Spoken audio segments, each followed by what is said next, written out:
Do you want to make loads of gold and live like royalty in Stardew Valley?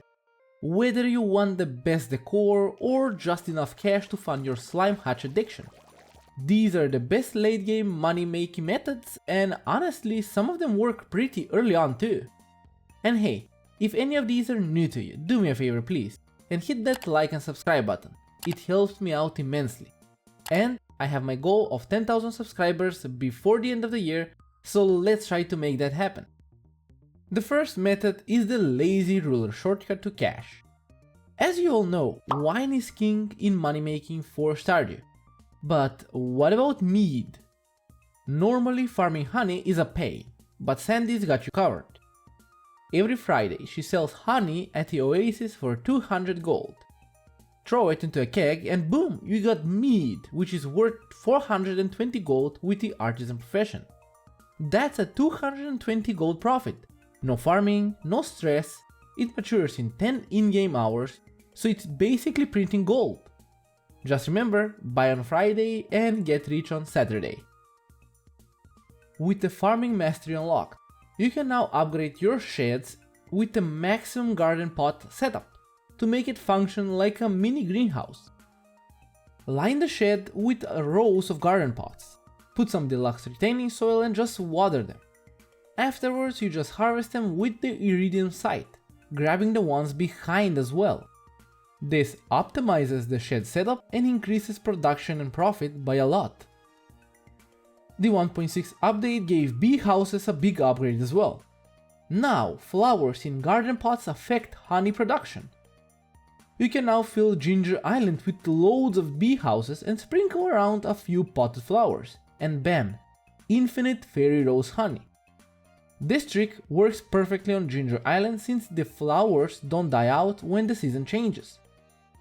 I already made a full video on it, and usually you can earn up to 1,000,000 gold every 4 days, but the setup will take a while to complete.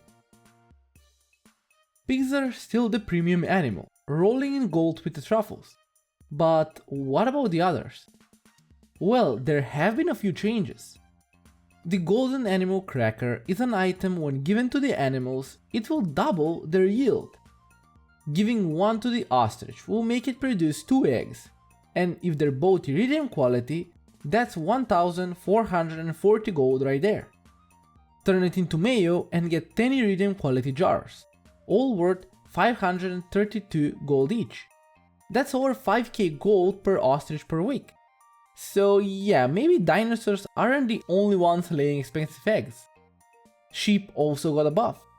With golden animal crackers they produce double wool, and now when you put quality wool into the loom, you have a chance to produce 2 pieces of cloth.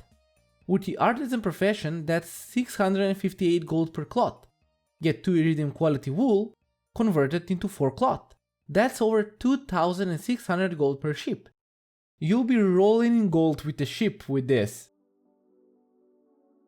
Once you unlock the foraging mastery, you'll be able to craft mystic tree seeds. And the trees are just amazing. You can tap mystic trees for mystic syrup, which sell for 1,250 gold with a tapper profession. You can get mystic syrup every 3 days with a heavy tapper or 7 days with a regular one. The syrup sells for a lot, but it can also heal you a lot, so it can be used for your skull cavern runs if you're low on life elixir. The tree has another use as well, but we'll talk about it later in the video. But don't wait, make your mystic tree forest. With the 1.6 update, fishing got a huge buff where you will be basically printing gold.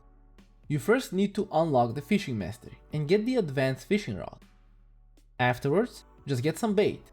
The most optimal would be to use the bait maker to get a few lava eel bait, since that's the fish you will be catching. And just use the bait to quickly snag up some lava eels from the lava pools. But the challenge bait can also be used here in order to get 3 pieces of lava eels, but only if you get a perfect catch. For the tackles, it's good to use the trap bobber or a cork bobber, but it's really important to use a quality bobber as well, just to catch the best quality you can. You can also enchant the rod with the mastery enchantment for that easier catch. Afterwards, just go and smoke all of the fish you've managed to catch and sell them. The smoked fish sells for double the sale price of the fish while retaining the quality. The iridium quality lava eel with the fisher and angler profession increases the price to 2100 gold. And by smoking it, it will make it 4200 gold per lava eel. A nice day of fishing will give you loads of money, so don't skip it. By the way, if you're loving this guide so far, don't forget to subscribe. Let's get this cozy channel to 10,000 subs, one lava eel at a time. Are your legendary fish sitting in an aquarium or a chest? Well, you're losing out. You can now throw them into the fish pond and get rich quick. The roe of the legend fish sells for 2530 gold, while the aged legendary roe sells for 7084 gold with the artisan profession. This is truly a passive income that you can't miss out on. Just get a few fish ponds, slap in a few of these fish and just get rich. Fish ponds are a great moneymaker, and if you're not using them, you're losing out. Now, if you're too lazy to farm or to mine, what about just going around the world looking for butterflies? Yeah, you heard me, butterfly. One of the daily blessings for the Statue of Blessings is the butterfly blessing.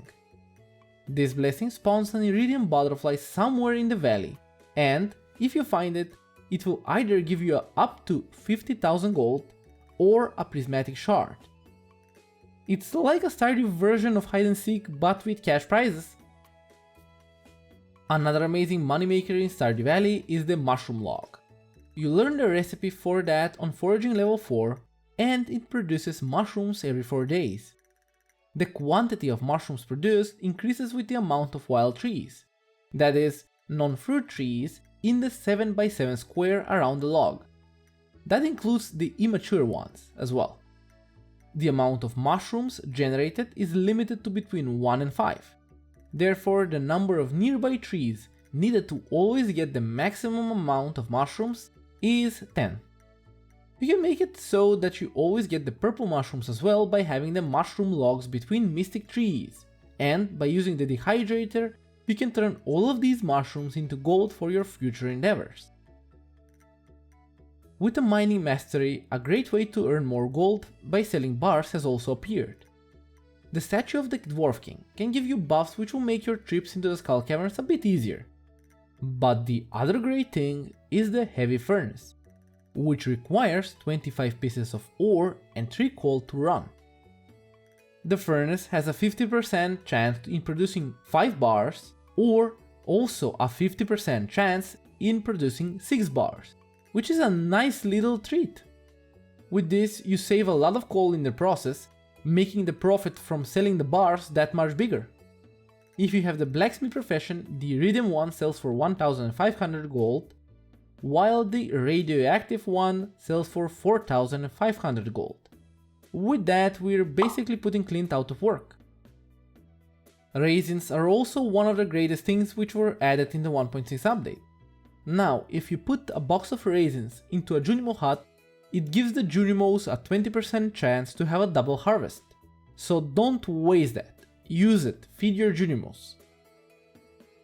Which of these money-making tricks is your favorite? Or is there one that I missed?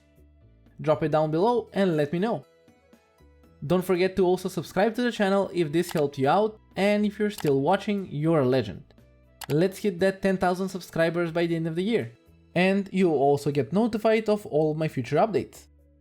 Thank you for watching, and I hope you have a great day. I'll see you all in my next one, but till then, stay safe.